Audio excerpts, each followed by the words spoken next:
35 वर्ष झाली हो, पण अजूनही तोच लढा सुरू आहे. 80% मराठीच मुलांना नोकऱ्या मिळायला पाहिजे. या महाराष्ट्रात मराठी माणसाचं स्वप्न आधी. त्यांनी सभेला संबोधित करायचं आहे.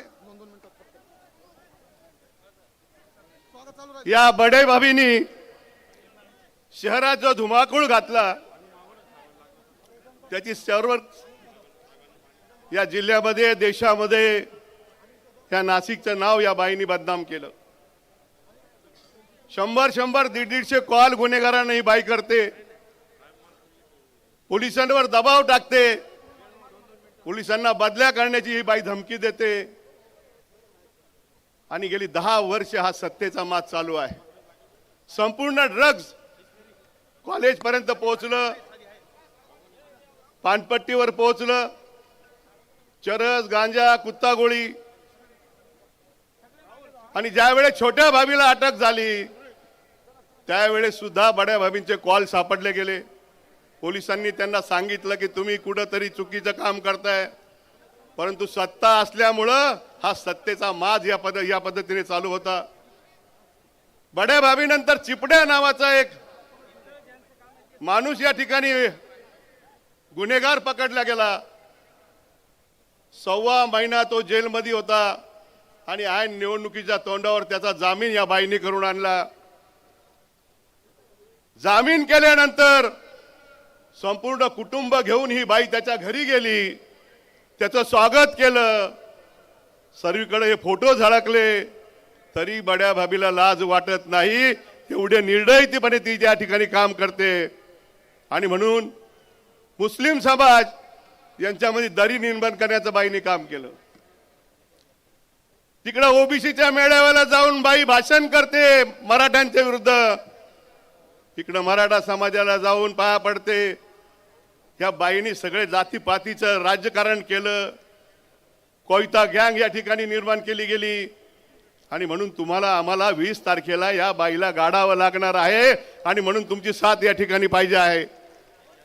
मी आपल्याला मतदारसंघाच्या विकासाबाबत निश्चितपणे सांगेल. कुंभमेळा येतोय, हे शहराचं नियोजन आपल्याला करावं लागणार आहे. हे शहर दत्तक घेऊन भकास केलेलं आहे आणि त्या दृष्टिकोनातून साहेबांच्या आणि तुमच्यामध्ये जास्त वेळ न घेता 20 तारखेला मशाल या निशाणी समोरचं बटन दाबून मला या मध्य नाशिकची सेवा करण्याची संधी आपण द्याल अशी आशा व्यक्त करतो. थांबतो. जय हिंद, जय महाराष्ट्र. धन्यवाद भाऊ. यानंतर वेळेअभावी मी या ठिकाणी सर्वांचं स्वागत करतो आणि जिल्हा प्रमुख तथा पश्चिम विधानसभा मतदारसंघाचे शिवसेना आणि महाविकास आघाडीचे उमेदवार सुधाकर भाऊ बडगुजर यांना विनंती करतो आपलं या ठिकाणी मनोगत व्यक्त करायचं.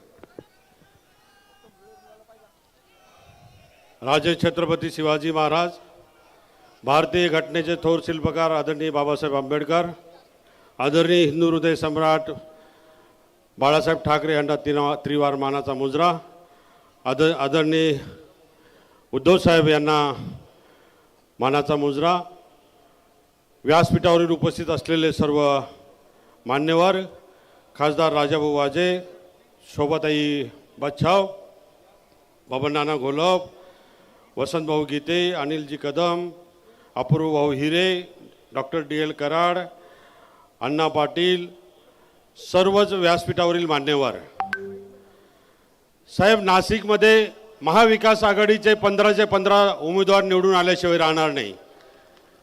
आजचं वातावरण असं निर्माण झालेलं या ठिकाणी. परंतु भारतीय जनता पार्टीची जिव्हारी लागलेलं आहे फार,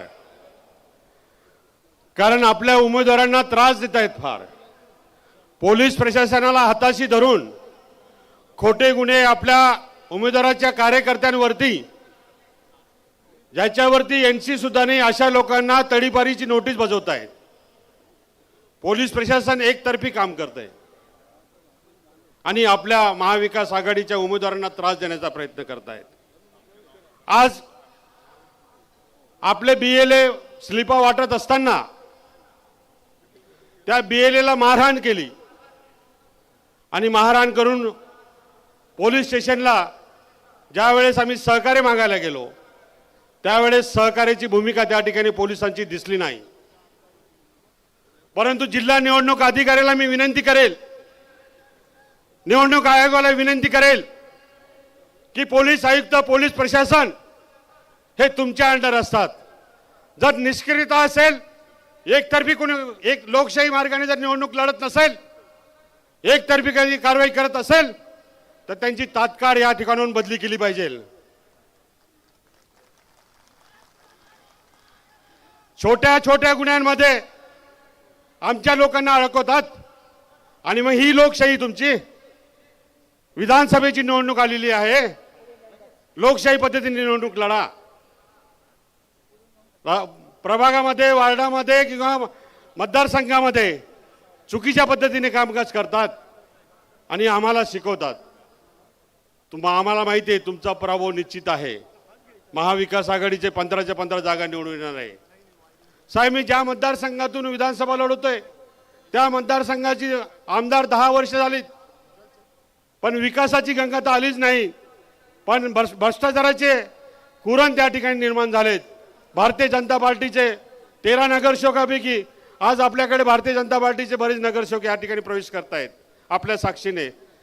त्यावेळेस भारतीय जनता पार्टीच्या नगरसेवकांनी आरोप केलेत की आमच्या आमदार भ्रष्टाचाराचं कुरण असून 5 लाखाच्या कामात 2.5 लाख रुपये कमिशन मागतात. हे आम्ही नाही आरोप केले, भारतीय जनता पार्टीच्या सदस्यांनी आरोप केलेत. आमचे आमदार निष्क्रिय आहे, आम्ही नाही आरोप केले, भारतीय जनता पार्टीने आरोप केले आहेत. या मतदारसंघामध्ये 2800 कंपन्या आहेत, 2 MIDC आहेत, सातपूर आणि अंबड MIDC. इंडस्ट्रीची ग्रोथ करणं गरजेचं आहे.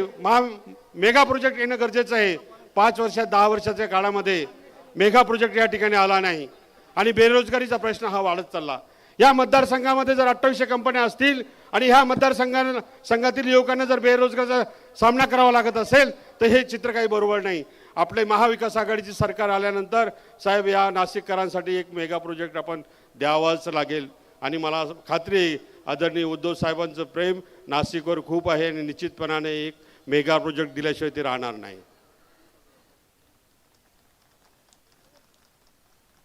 येणाऱ्या निवडणुकीमध्ये रोजगार निर्मितीचा प्रश्न हा मोठा आहे. 1,35,000 कामगार MIDC एरियामध्ये काम करतात. त्यांच्या पगारातून ESI कापला जातो साहेब. 10,000 पगार असेल तर 400 रुपये, 20,000 पगार असेल तर 800 रुपये. या मतदारसंघातून महिन्याला 10 कोटी रुपये ESI डिपार्टमेंटला जातात आणि वर्षाला 120 कोटी रुपये जातात.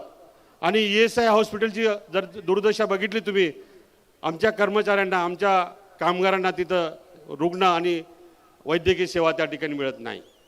ही दुर्दशा केलेली आहे. येणाऱ्या काळामध्ये निश्चितपणाने हे कामगारांचे प्रश्न आपल्याला सोडावे लागतील साहेब. आणि निश्चित मला खात्री आहे की महाविकास आघाडीची सत्ता आल्यानंतर आपण निश्चितपणाने हे प्रश्न सोडणार, माझ्या पाठीशी उभे राहणार. माझ्यावरती अनेक खोटे गुन्हे दाखल केलेत साहेब. लोकसभेला सुद्धा माझी तडीबारी काढली कारण नसताना. माझ्या घरावरती अँटी करप्शनची रेड पडली काही कारण नसताना. परंतु असे गुन्ह्यांना आम्ही घाबरत नाही.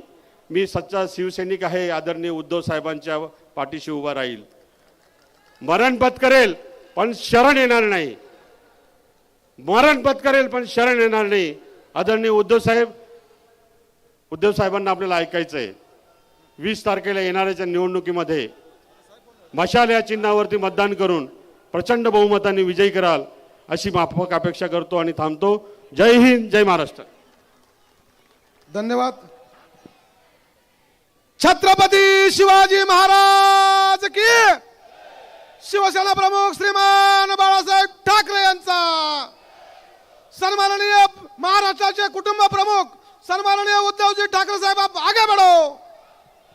धन्यवाद. यानंतर साहेब काही प्रवेश आपण या ठिकाणी करणार आहोत. त्यामध्ये माजी महापौर अशोकजी मुतडक ज्यांचं नाव घेतलं त्यांनी पुढे यायचं आहे.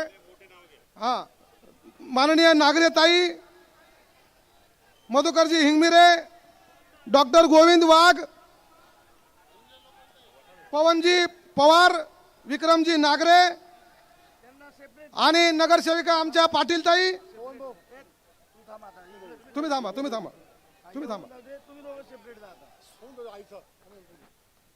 पाटील, सन्माननीय पाटीलताई नगरसेविका,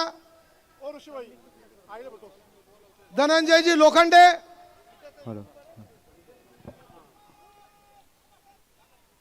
पवन भाऊ थांबा,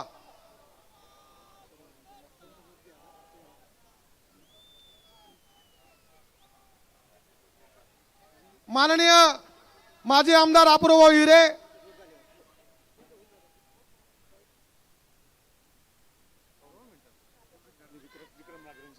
विक्रमजी नागरे, पवन भाऊ पवार, इंदुमतीताई नागरे, मधुकर भाऊ हिंगमिरे, डॉक्टर प्राध्यापक Vasant Govindji Wagh, Shamrao ACP retire ACP Shamrao Nipunge,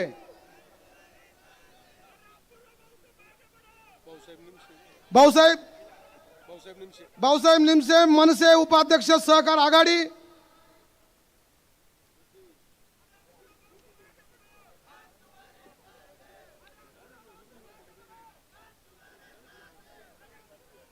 अपूर्व भाऊ आणि त्यांची सर्व टीम यांचा सन्मानाने या ठिकाणी प्रवेश होत आहे. मी विनंती करतो कृपया स्टेजवरती गर्दी कमी करायची आहे. सन्माननीय अहमद अबू काजी भारतीय जनता पार्टीचे शहर उपाध्यक्ष यांचा शिवसेना पक्षामध्ये प्रवेश होत आहे, त्यांचं सुद्धा सहर्ष स्वागत. माजी सभागृह नेते भारतीय जनता पक्षाचे महानगरपालिकेचे माजी सभागृह नेते मधुकरजी हिंगमिरे यांचा सुद्धा या ठिकाणी पक्षप्रवेश माननीय पक्षप्रमुखांच्या उपस्थितीत होता, त्यांचं सुद्धा सहर्ष स्वागत.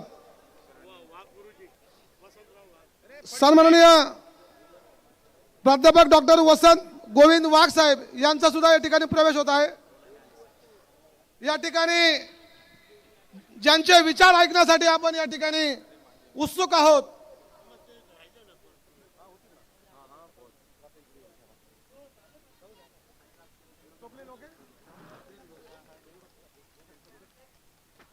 स्कार्फ द्या, स्कार्फ द्या, आला ना? हा, ओके. इकडे द्या साहेब. सर्व स्टेजवरील मान्यवरांना विनंती आहे, कृपया आपण आसनस्थ व्हायचं आहे. विक्रम भाऊ सहर्ष स्वागत या.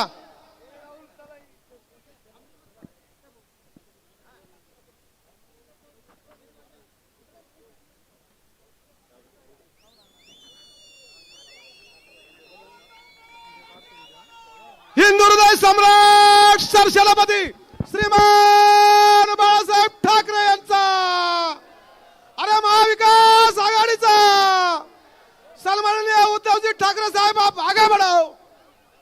हा बुलंद आवाज कुणाचा? जय भवानी. धन्यवाद.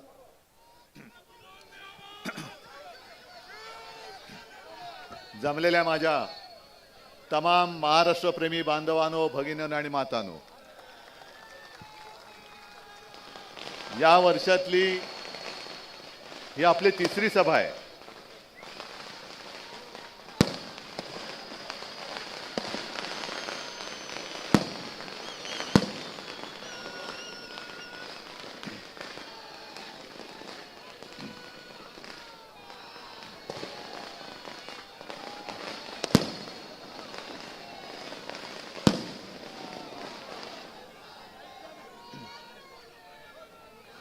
या वर्षातली आपली तिसरी सभा आहे आणि या 3 सभांपैकी नेमकी मोठी कोणती हेच कळत नाही. कारण तिन्ही सभा आपल्या मैदान ओसंडून वाहणाऱ्या ठरलेल्या आहेत. हे तुमचं प्रेम जे आहे, हा विश्वास जो आहे, या विश्वासाला आणि या प्रेमाला मी कधी तडा काय चरोटा सुद्धा जाऊ देणार नाही, हे माझं तुम्हाला वचन आहे. मी उगाच काहीतरी पोकळ आश्वासनं देणार नाही,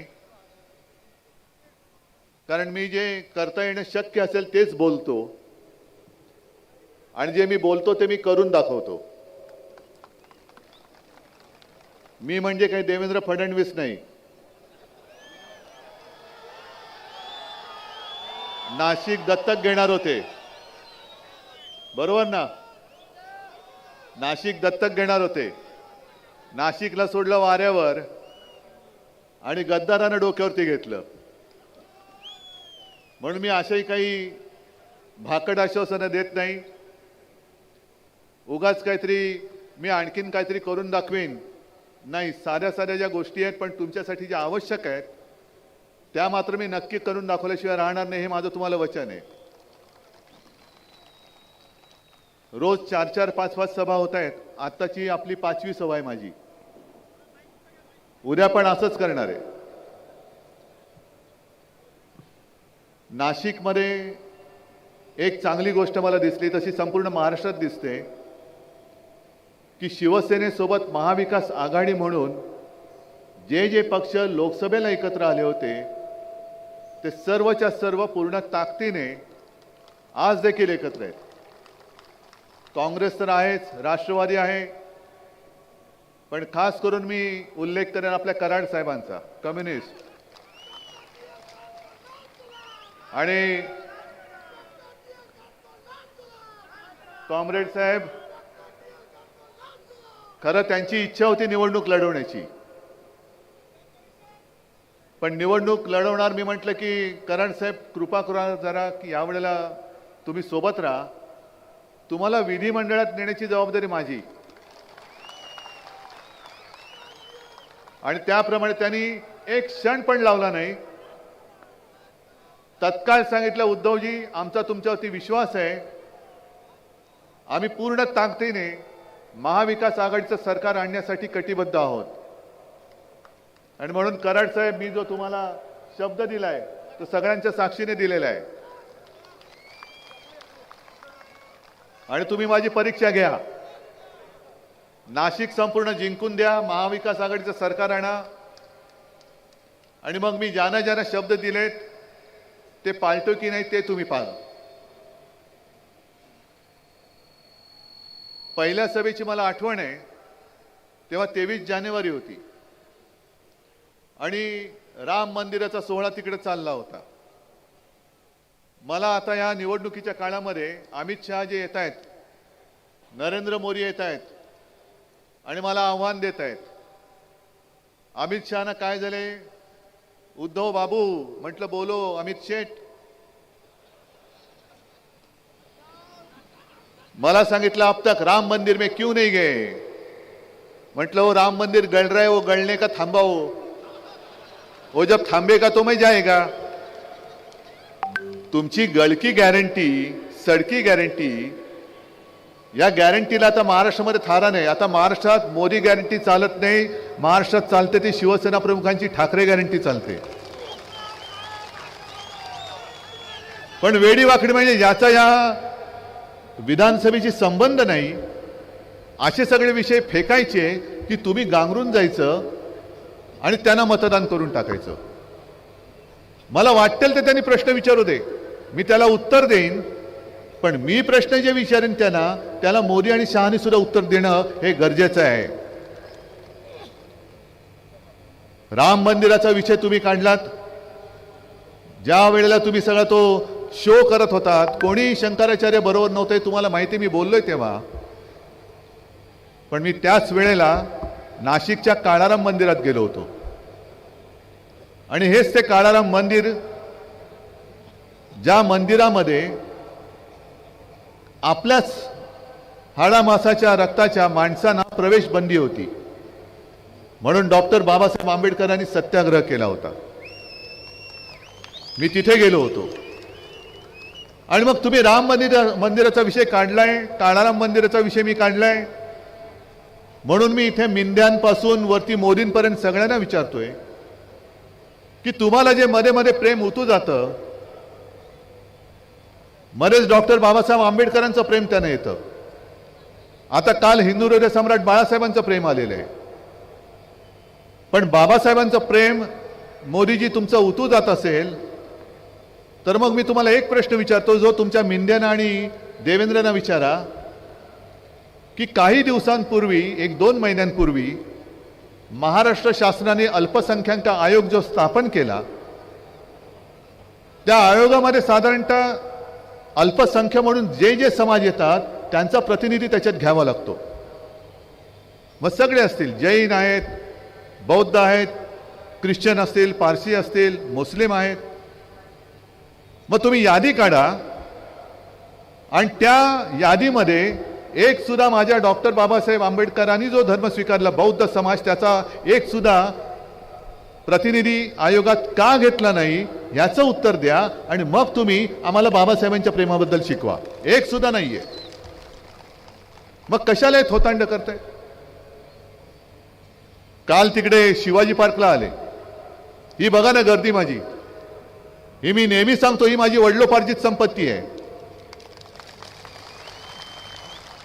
काल शिवाजी पार्क अर्ध नाही, अर्ध्याहून जास्त रिकामं होतं. अर्ध्याहून जास्त रिकामं. त्याच्या आधी कुठे गेले होते देव जाणे, कुठे कुठे फिरतायत आणि खुर्च्यांशी संवाद साधून जात आहेत पुढे. मग त्यांनी काल एक सांगितलं, माझं नाव नाही घेत हल्ली, घाबरतात वाटतं, कारण गेल्या वेळेला नकली संतान बोलेपर्यंत त्यांची मजल गेली होती. शिवसेनेला म्हणजे सर्व तुम्ही इथे जे जमलायत त्यांना नकली सेना बोलेपर्यंत त्यांची मजल गेली होती. मग महाराष्ट्राने जो लोकसभेत कचका दाखवला तेव्हापासून जरा शत्रुघ्न सिन्हाचा जो डायलॉग आहे ना, जबान को लगाम दो, तसं हल्ली माझं नाव नाही घेत. मग त्यांनी सांगितलं की शहजादा म्हणजे कोण, राहुल गांधी यांच्या तोंडून बाळासाहेबांचं कौतुक करून दाखवा. पहिलं म्हणजे मोदीजी, मी मागेही बोललो होतो, बाळासाहेब हे तुमच्या वर्गातले मित्र नव्हते. बाळासाहेब हे हिंदू हृदय सम्राट आहेत. त्याच्यामुळे तुम्ही पहिलं त्यांना हिंदू हृदय सम्राट बोलायला शिका. आणि आठवण द्यायची म्हटलं तर महाविकास आघाडीची जी सभा शिवाजी पार्कला झाली होती, मी स्वतः होतो. माझ्या समोर राहुलजींनी आपल्या शिवसेना प्रमुखांच्या स्मारकाला अभिवादन केलेलं आहे. आणि मग जसं बाबासाहेबांच्या प्रेमाचं थोतांड जे तुम्ही सांगतात, मी बोललो तसंच जर तुमचं प्रेम हिंदू हृदय सम्राटांवरती खरोखर असेल तर तुमच्या अमित शेटना विचारा की बाळासाहेबांच्या त्या खोलीमध्ये, जी आम्ही खोली मानत नाही, आमच्यासाठी पवित्र मंदिर आहे, त्या खोलीमध्ये त्यांनी जो मला दिलेला शब्द हा का मोडलात? जो शब्द तुम्ही मला दिला होता तो तुम्ही मोडलात. ज्या शिवसेना प्रमुखांनी तुम्हाला पाठिंबा दिला होता, अगदी कठीण काळामध्ये पाठिंबा दिला होता, ती शिवसेना तुम्ही संपवायला का निघालात? तुम्ही माझ्याशी का कसे वागलात ते आता लोकांना माहिती आहे, पण तरी क्षणभर धरून चाला की मी तुमच्याशी नालायकपणा केला असेल तर तुम्ही माझ्याशिवाय घ्यायला पाहिजे होतं. तुम्ही शिवसेना प्रमुखांची शिवसेना संपवायला निघालात. पक्ष चोरला, चिन्ह चोरलं, आणि त्या गद्दारांच्या प्रचाराला देशाचे पंतप्रधान येतात की देखो देखो कैसा गद्दार है, ऐसा गद्दार पुण्या दुनिया में नहीं है. एवढी लाजिरवाणी परिस्थिती देशाच्या राजकारणात आजपर्यंत कधी बघितली नव्हती आणि कोणी अनुभवली नव्हती. म्हणजे एखादा चोर समजा आपलं काहीतरी पाकिट मारलं किंवा घरी दरोडा घातला तर पोलीस त्याला पकडतात, पण तो चोर असं ते चोरीचा माल घेऊन फिरत नाही, बघ बघ हे तुझं मी चोरलंय आणि ते आता माझंच आहे. तसे हे सगळे गद्दार चोर. मी तर त्यांना जाहीर आव्हान देतोय, मिंदेनं आव्हान देतोय की जर तुम्ही खरोखर मर्दाची औलाद असाल तर तुम्ही माझ्या वडिलांच्या ऐवजी स्वतःच्या वडिलांचा फोटो लावून मतं मागून दाखवा. मग कळेल स्ट्राईक रेट म्हणजे काय असतो तो. तुम्ही लोकांना संभ्रमात टाकताय. माझं चिन्ह चोरून, निशाणी जुनी दाखवून जणू काही असा आभास आणताय की हीच खरी शिवसेना. आणि मी निवडणूक आयोगाला सुद्धा वारंवार सांगतोय की तुम्ही चिन्ह माझं इकडचं तिकडे करू शकाल, कदाचित, कारण तो तुमचा अधिकार आहे, पण शिवसेना हे नाव माझ्या वडिलांनी माझ्या संघटनेला दिलेलं आहे, ते बदलण्याचा अधिकार मी निवडणूक आयोगाचा मानत नाही, मानायला मी तयार नाही. पण या विधानसभेच्या निवडणुकीमध्ये मी राज्यभर जे काय फिरतोय, जसं मगाशी वसंतराव तुम्ही बोलत होतात की गुंडागर्दी वाढते, कोयता गँगची दहशत वाढते, ड्रग्ज सगळीकडे पसरतायत, काय कोण जबाबदारी घेणार त्याची? महिलांवरती अत्याचार वाढतायत आणि देवेंद्र कोणत्या युगामध्ये राहत आहेत? काल शिवाजी पार्कवरनं त्यांनी मला दुसरं एक आव्हान दिलं आणि सगळ्यांना एक आवाहन केलं की तुम्ही सगळ्यांनी मतांचं धर्मयुद्ध करा. करा ना. काय मतांचं धर्मयुद्ध म्हणजे काय असतं देवेंद्रजी, जरा सांगा ना आम्हाला. आमचं जे काय मशाल गीत आहे लोकसभेच्या निवडणुकीत आम्ही तयार केलेलं, जो तुमचा नोकर आहे निवडणूक आयोग, त्यांनी आम्हाला सांगितलं त्यातले 2 शब्द काढा. एक हिंदू हा तुझा धर्म आणि जय भवानी जय शिवाजी.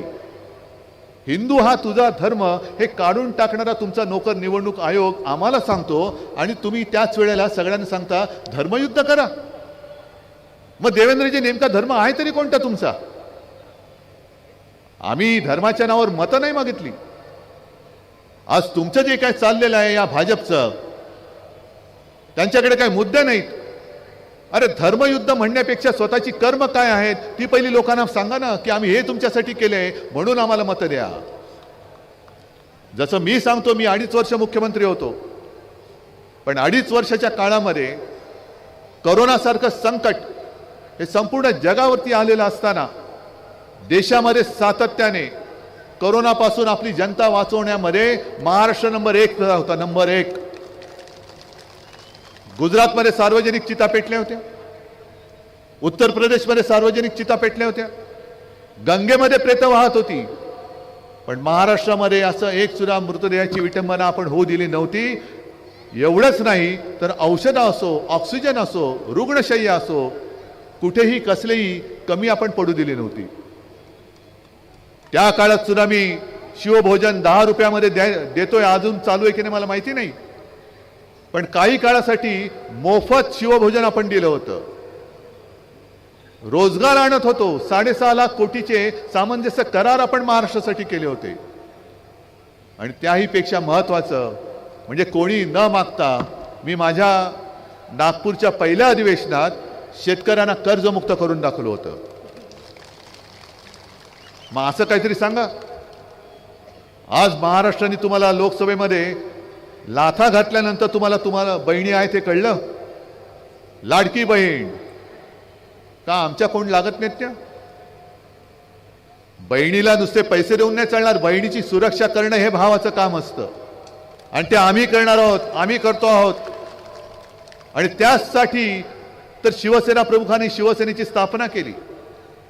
माझ्या आजोबांचं दसरा मेळाव्यातलं पहिलं भाषण हे आत्ता सुद्धा माझ्या फोनमध्ये आहे आणि त्याच्यात त्यांनी स्पष्ट म्हटलंय की तुमच्या देखत तुमच्या समोर जर आपल्या आया बहिणीची कोणी छेड काढली तर काडकन त्यांच्या कानाखाली आवाज निघाला पाहिजे. ह्याच्यासाठी तर शिवसेनेची स्थापना झाली आणि ती शिवसेना तुम्ही संपूर्ण टाकायला निघालात. मी मराठवाड्यामध्ये गेलो होतो, विदर्भात गेलो होतो. 2 प्रोजेक्ट, एक तो नागपूरमध्ये आपण आणत होतो टाटा एअरबस, बोलणी चाललेली होती. मी मुख्यमंत्री होतो तेव्हा, जवळपास सगळं ठरत होतं, सरकार पाडलं आणि प्रोजेक्ट नेला गुजरात, अहमदाबादला. आत्ता 15-20 दिवसापूर्वी आपल्या डोळ्या देखत धूमधाम मध्ये त्याचं उद्घाटन केलं मोदीजींनी. संभाजीनगरला गेलो तो, छत्रपती संभाजीनगर, तिकडे तो मेडिकल डिव्हाइस पार्क आपण आणत होतो. मेडिकल डिव्हाइस पार्क मराठवाड्यात जर का आला असता तर किमान 1 लाख युवक आणि युवतींना तिथे रोजगार मिळाला असता. किमान 1 लाख. कुठे नेला? गुजरात. सगळं काही गुजरात गुजरात गुजरात. आमचं भांडण इकडे आहे. आम्ही गुजरातचे काही द्वेष्टे नाही आहोत. गुजराती लोकांशी आम्ही काय शत्रू म्हणून बघत नाही त्यांना, पण आमच्या हक्काचं जे काही आहे ते उचलून तुम्ही गुजरातला नेताय आणि परत बेशरमपणाने माझ्या महाराष्ट्राकडे मतं मागायला येत आहे. याला आमचा आक्षेप आहे. आम्हाला आमच्या हक्काचं पाहिजे. महाराष्ट्र कधी दुसरं कोणाचा ओरबाडून घेणारा नाहीये. तो स्वतःच्या हिमतीवरती, स्वतःच्या ताकदीवरती सदैव उभा राहणार आहे. आणि एवढंच नाही तर ज्या ज्या वेळेला देशावरती संकट येतं त्या त्या वेळेला महाराष्ट्र पहिलं छातीचा कोट करून देशाच्या रक्षणासाठी धावून जातो. आज आपण ज्या मैदानात जमलोय ते सुद्धा अनंत कान्हेरे मैदान. कोण होते अनंत कान्हेरे? काय वय होतं त्यांचं? कशासाठी फाशी गेले? काय केलं त्यांनी? काय माहिती होतं त्यांना की आपण ज्या कारणासाठी फाशी जातोय, ज्या देशासाठी फाशी जातोय, तो देश या अशा नतद्रष्टांच्या हातामध्ये जाणार आहे. तेव्हा त्यांनी हे नाही बघितलं की माझ्या महाराष्ट्रासाठी मी काम करीन, नाही, त्यांनी संपूर्ण देशाचा विचार केला. मग संपूर्ण देशासाठी आपला बलिदान देणारी माणसं, क्रांतिकारक ज्या महाराष्ट्राने जन्माला घातली, त्या महाराष्ट्राबरोबर तुम्ही असा वैरभाव का करतात? या नाशिकमधनं आजपर्यंत तुम्ही कितीतरी वेळेला भाजपाचे आमदार निवडून दिले. आम्हीच होतो त्यांच्याबरोबर, आपणच होतो त्यांच्याबरोबर. 2019ला आपणच, म्हणजे मी तेव्हाही आलो असेल इकडे युतीचा प्रचार करायला. पण त्याच्यानंतर आत्ताची जी काही परिस्थिती आलेली आहे ही बघितली, आणि त्यांची जी नीती आहे वापरा आणि फेका. मी इथे आलेले, तुम्ही तर आपल्या महाविकास आघाडीचे आणि शिवसेनेचे कट्टर शिवसैनिक आहातच. तुम्ही या आपल्या सगळ्या उमेदवारांना निवडून देणारच. पण जे कोणी या चॅनलच्या माध्यमातून महाराष्ट्रभर माझं भाषण ऐकत असतील, त्या इतर पक्षाच्या कार्यकर्त्यांना आणि मतदारांना पण मी सांगतोय, अगदी भाजपच्या लोकांना सुद्धा सांगतोय, आज बघा ना केवढी गर्दी व्यासपीठावरती उसळली शिवसेनेत प्रवेश करायला. मी त्या सगळ्यांना सांगतोय की तुम्ही असाल भारतीय जनता पक्षाचे, तुम्ही असाल कोणत्या मिंद्याचे, तर कोणी असूच शकत नाही. अजित पवारांचे असाल, आणखीन कोणी असाल, पण कृपा करून आपला महाराष्ट्र हा गुजरातच्या चरणी जे व्हायला निघालेत त्यांना मत देऊ नका, हे मी जाहीर आवाहन आज तुमच्या माध्यमातून आणि या चॅनलच्या माध्यमातून करतो. ही एक प्रकारे महाराष्ट्राची गद्दारी होईल. जे महाराष्ट्र खतम करायला निघालेत, महाराष्ट्र लुटतायत, त्या महाराष्ट्रद्रोह्यांच्या हातामध्ये किंवा महाराष्ट्रद्रोह्यांना मत देणं म्हणजे ही आपल्या महाराष्ट्राशी केलेली गद्दारी ठरेल. मी माझ्यासाठी लढत नाहीये. अनेक जण विचारतात मला की उद्धवजी तुमच्या अस्तित्वाची लढाई आहे का? म्हटलं माझं अस्तित्व हे ठरवणार आहेत, मोदी शहा नाही. हे जोपर्यंत माझ्यासोबत आहे तोपर्यंत माझं आयुष्य आहे. हे ज्या क्षणी माझ्या डोक्यावरचा हात काढतील त्या क्षणी उद्धव ठाकरे संपेल. पण जोपर्यंत माझ्या अंगामध्ये श्वास आहे, प्राण आहे, तोपर्यंत मी माझा महाराष्ट्र लुटायला देणार नाही. महाराष्ट्राचा घात जो करेल त्याला प्रतिकार करणार म्हणजे करणारच. संपूर्ण महाराष्ट्र आज त्रासलेला आहे, ग्रासलेला आहे अनेक ठिकाणी. म्हणजे मी गेल्या वेळेला पण आलो होतो, लोकसभेची निवडणूक झाली, मोदींची सभा झाली होती. आज सुद्धा ते चित्र माझ्या डोळ्यासमोरून हलत नाहीये. एका शेतकऱ्यांनी उभं राहून मोदीजींना कांद्याविषयी बोललं होतं, काय नजरेने मोदींनी त्यांना पाहिलं होतं आणि त्याला बाहेर काढला गेला होता. म्हणजे शेतकऱ्यांनी त्याच्या विषयाबद्दल प्रश्न नाही विचारायचे, नुसत्यांचं गुणगान गायचं, नुसत्यांचा उदो करायचा. पण आमच्या कांद्याला भाव कधी मिळणार हे विचारणं हा गुन्हा झालेला आहे. सोयाबीनला भाव कधी मिळणार हे विचारणं हा गुन्हा झालेला आहे. कापसाची खरेदी, कापसाला भाव कधी मिळणार, बेकारांना रोजगार कसा मिळणार हे नाही विचारायचं. हे विचारलं तर तुम्हाला आत टाकू, तडीपार करू. जसं तुम्ही माझ्या कार्यकर्त्यांना तडीपार करता आहात, खोट्या केसेस टाकता आहात, आमच्या बडगुजरला तुम्ही त्रास देताय, त्यांच्या मुलाला तुम्ही छळता आहात, सगळी माझ्या शिवसैनिकाची कुटुंब, कशाला माझ्या कुटुंबाला बदनाम करता आहात. आम्ही माणुसकी पाळणारी लोक आहोत, आम्ही शंड नाही आहोत. जर आम्ही तुमच्याशी सुडाने वागायचं ठरवलं तर तुमच्या 10 पटीने आम्ही तुम्हाला संपवण्यासाठी पावलं टाकू शकतो. आणि आज पण मी सांगतोय की 10 दिवस थांबा. तुम्ही सगळे मिळून जर तुम्ही सरकार दिलत ना, तर यांच्यावरती जसं आमच्यावरती नसलेल्या केसेस टाकतायत तशा यांची पापं खोदून काढून यांना तुरुंगात टाकून दाखवल्याशिवाय राहणार नाही. आणि मी पोलिसांना सुद्धा सांगतोय की तुम्ही भाजप आणि मिंद्याचे नोकर नाहीत, तुम्ही जनतेचे नोकर किंवा सेवक आहात. तुम्ही तुमच्या वर्दीचा अपमान होईल असं वागू नका. सरकार येत असतं, सरकार जात असतं. उद्याचं सरकार आहे आमचं आहे. उद्याचं सरकार आहे आमचं आहे. त्याच्यामुळे त्यांची मस्ती, ती मस्ती उतरवायला हा जनसमुदाय हा तत्पर आहे, तो उतरवेल त्यांची मस्ती. पण नंतर तुम्हाला आमच्या सरकारमध्ये काम करावं लागणार आहे. आज सुद्धा काही ठिकाणी काही झकाझकी झाली, मारामारी झाली. ऐन मतदानाच्या दिवशी सुद्धा होण्याची शक्यता आहे. कारण माझ्या कानावर जे आलंय ते म्हणजे असं आहे की मतदानाच्या दिवशी जिथून शिवसेनेचे मतदार उतरणार आहेत तिकडचं मतदान स्लो करा, तिथे मतदान जास्त होऊ देऊ नका, अशा सूचना आतापासून जायला लागलेल्या आहेत. पण याद राखा, असं जर का आडकाठी करण्याचा प्रयत्न केला मग निवडणूक राहील बाजूला. आणि भाजपला मी आव्हान देतोय, हिम्मत असेल तर पोलीस बाजूला ठेवा आणि समोरासमोर लढा. आमची दोन्हीची तयारी आहे. निवडणूक लढायचे, निपक्षपातीपणाने लढा.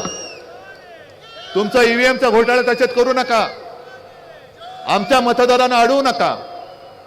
आणि मग निपक्षपातीपणाने निवडणूक झाल्यानंतर जो जनता कौल देईल तो आम्हाला मान्य आहे. जर जनतेने आम्हाला सांगितलं घरी बसा, आम्ही घरी बसायला तयार आहोत. आणि तुम्हाला सांगितलं घरी बसा, तुम्हाला घरी बसावं लागेल.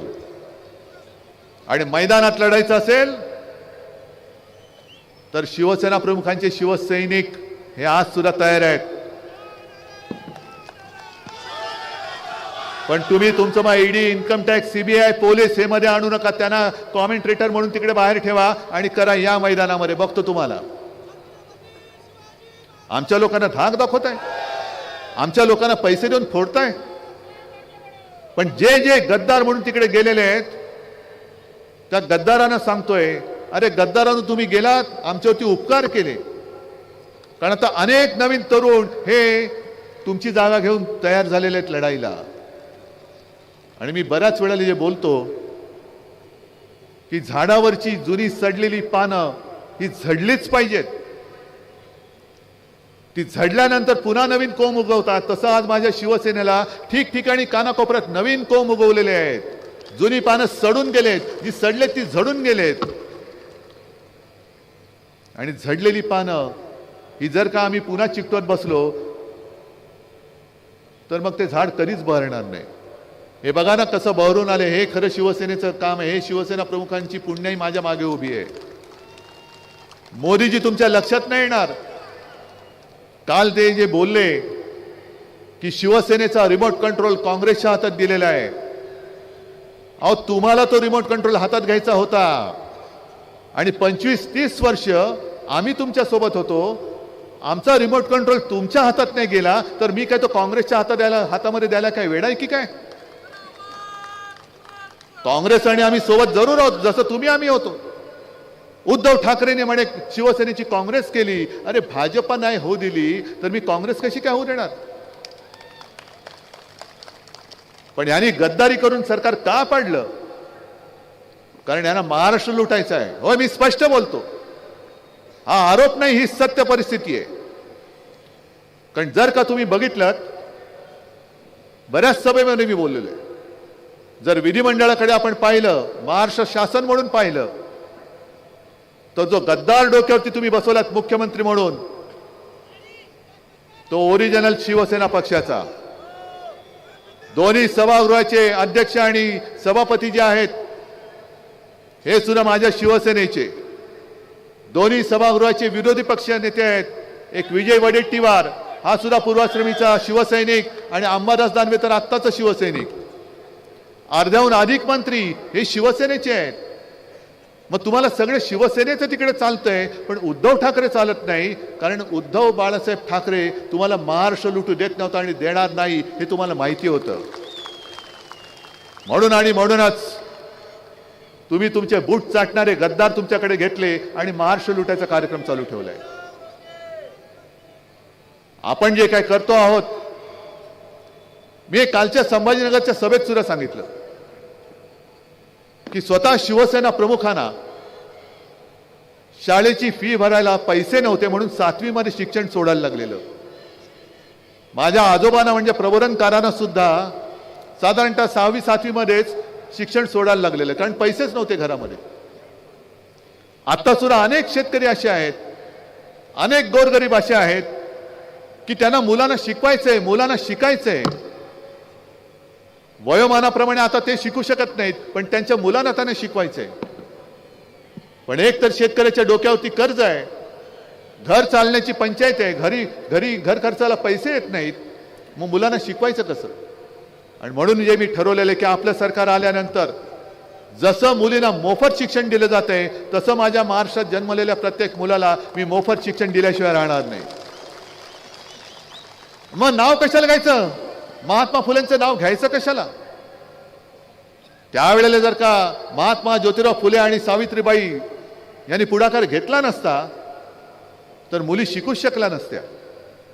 त्यावेळेला मुलींना शिकवणं, मुली शिकणं म्हणजे जणू काय मोठा गुन्हा होतोय. मग तो जो काय काळ होता किती वर्षांपूर्वीचा, तेव्हा हे धाडस आमच्या महात्मा ज्योतिराव फुलेंनी केलं, सावित्रीबाई फुलेंनी केलं. त्या प्रसंगी त्यांनी धोंडमार सहन केली, शेणमार सहन केली, पण हटले नाहीत. ते हटले नाहीत. आणि त्यांनी ते ज्या वेळेला केलं त्यावेळेला केलं म्हणून आणि म्हणूनच आज आपल्या देशाला महिला राष्ट्रपती आहेत. नाहीतर मुली काय, महिला काय घराच्या बाहेरच पडू शकला नसत्या. मग हातामध्ये कोणतीही सत्ता नसताना या दाम्पत्याने एवढं मोठं काम, क्रांती करून दाखवली. मग हातात सत्ता आल्यानंतर मी माझ्या महाराष्ट्रातल्या मुलांना मोफत शिक्षण देऊ शकणार नाही? द्यायलाच पाहिजे. कारण महाराष्ट्राची एक संस्कृती आहे. कोणतंही क्षेत्र जर का बघितलं चांगलं तर महाराष्ट्र कोणत्याही क्षेत्रामध्ये पाठी नाहीये. मग ते क्रांतिकारकांचं क्षेत्र घ्या, सगळ्यात जास्त क्रांतिकारक हे महाराष्ट्राने दिलेत, साधुसंत महाराष्ट्राने दिलेत, समाज सुधारक महाराष्ट्राने दिलेत, कुठलंही घ्या. पण आज जो महाराष्ट्र आहे, हा महाराष्ट्र हा सगळा गुंड, दरोडेखोर, भ्रष्टाचारी, हे सगळे नशेबाज याच्यामध्ये पुढे चाललेलं आहे. भ्रष्टाचारात पुढे चाललं आहे, अंमली पदार्थात पुढे चाललेलं आहे. ही ओळख आपली महाराष्ट्राची ही आपल्याला मंजूर आहे? हे नाशिक म्हणजे कुसुमाग्रजांचं गाव. त्यांना काय वाटत असेल की अरे काय माझा महाराष्ट्र, काय मी यांना देऊन गेलो आणि कसा हा महाराष्ट्र चाललेला आहे. ही महाराष्ट्राची ओळख बदलणारी ही निवडणूक आहे. जर तुम्हाला ज्या दिशेने महाराष्ट्र चाललेला आहे ते मंजूर असेल तर अवश्य जा. पण समोर अंधार आहे आणि अंधार दूर करायचा असेल तर शिवसेनेची मशाल हातामध्ये घ्या. मी हा वचननामा इकडे, हा तुम्हाला वाटेल की हा एवढूसा वचननामा काय, पण ह्याच्यामध्ये 10 महत्वाच्या गोष्टी दिलेल्या आहेत. आणि त्या महत्वाच्या गोष्टीमध्ये जसं घर चालवायला हल्ली कठीण झाले, महागाई वाढत चालले, ज्याप्रमाणे जसं बबनराव तेव्हा तुम्ही मंत्री होतात, 95 साली 5 जीवनावश्यक वस्तूंचे भाव आपण स्थिर ठेवून दाखवले होते. आपलं सरकार आल्यानंतर पुन्हा 5 जीवनावश्यक वस्तूंचे भाव शेतकऱ्याचं नुकसान होऊ न देता मी स्थिर ठेवून दाखवल्याशिवाय राहणार नाही. माझ्या माता भगिनींना 3000 रुपये तर देणारच आहोत, पण त्याचबरोबर त्यांना सुरक्षा सुद्धा देणार आहोत. अशा अंगणवाडी सेविकांचं मानधन वाढवणार आहोत. सरकारी कर्मचाऱ्यांना जुनी पेन्शन योजना लागू करणार आहोत. 25 लाखापर्यंत कॅशलेस मेडिकल सेवा आपण उपलब्ध करून देणार आहोत. अशा अनेक गोष्टी आपल्याला करायच्या आहेत. तुमचा विश्वास कोणावर आहे? कारण सगळेच बोलतात मी हे करणार, मी ते करणार. तुमचा विश्वास कोणावर आहे? मोदी गॅरंटीवरती आहे का उद्धव बाळासाहेब ठाकरे गॅरंटीवरती आहे? मी या वचननाम्याचं जे कव्हर केलेलं आहे, स्वावलंबी महाराष्ट्र, सर्वोत्तम महाराष्ट्र, माझा महाराष्ट्र हा परावलंबी मी होऊ देणार नाही. गुजरातच्या चरणी तो झुकू देणार नाही. मोदी शहांच्या हातामध्ये तर मी जाऊच देणार नाही. माझा महाराष्ट्र स्वावलंबी आणि सर्वोत्तम महाराष्ट्र असेल. आणि म्हणून मी माझ्या वचननाम्याचं शीर्षक ठेवलंय, ते तुम्हाला पटते की नाही ते बघा. कुटुंब प्रमुखाचा वचननामा मंजूर आहे? कारण तुम्ही जे मला एक आदराचं स्थान दिले, प्रेमाचं स्थान दिले.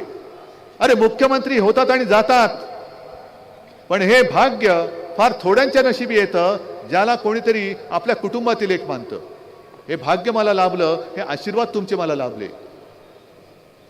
आणि म्हणून एकच सांगतो की हे जे एक नातं आपलं निर्माण झालेलं आहे, काही जण माझ्यावरती टीका करतात, हे आणि यांचं कुटुंब. हो आहेच, मी माझ्या कुटुंबाची जबाबदारी घेतलेलीच आहे आणि हे माझं कुटुंब आहे, हेच तर माझं कुटुंब आहे. जसं कोरोनाच्या काळामध्ये माझे कुटुंब माझी जबाबदारी म्हणून मी पुढे आलो होतो आणि तुम्ही सगळं माझं ऐकत होतात, मग हेच तर माझं कुटुंब आहे. मी कोरोनाच्या काळात सुद्धा जबाबदारी घेतली होती, आज पण घेतले आणि उद्या पण घेणार आहे. पण कुटुंबाचं म्हटल्यानंतर जे मी तेव्हा तुम्हाला सांगत होतो कोरोनाच्या काळात ते सगळं तुम्ही ऐकलं. त्याच नात्याने मी आज तुम्हाला सांगतोय, तमाम जनतेला सांगतोय की तुम्ही कोणत्याही पक्षाचे असाल, पण जो जो महाराष्ट्राचा घात करायला निघालाय, जो आपला महाराष्ट्राचा गुजरात करायला निघालेला आहे, अशा कोणत्याही उमेदवाराला मत तुमचं मिळता कामा नये, मत जाता कामा नये. प्रत्येक मत हे तुमच्या भविष्यासाठी आणि आपल्या महाराष्ट्रासाठी त्या 20 तारखेला पडलं पाहिजे. मंजूर आहे? सगळे जरा हात वर करून सांगताय. मग एवढे हात जर का एकत्र आले तर कोणाची हिंमत आहे महाराष्ट्र लुटायची? बस, मग या हाताने येत्या 20 तारखेला हे पवित्र काम तुम्हाला करावंच लागेल. आणि आपली निशाणी काय? मशाल. जिथे जिथे मशाल असेल तिथे मशाल, हाताचा पंजा असेल तिकडे हाताचा पंजा, आणि जिथे तुतारी असेल तिकडे तुतारी. धन्यवाद. जय हिंद, जय महाराष्ट्र. धन्यवाद साहेब. आणि देवानंदचे बिरारी हे राष्ट्रगीतांनी या ठिकाणी सभेची सांगता करत आहे.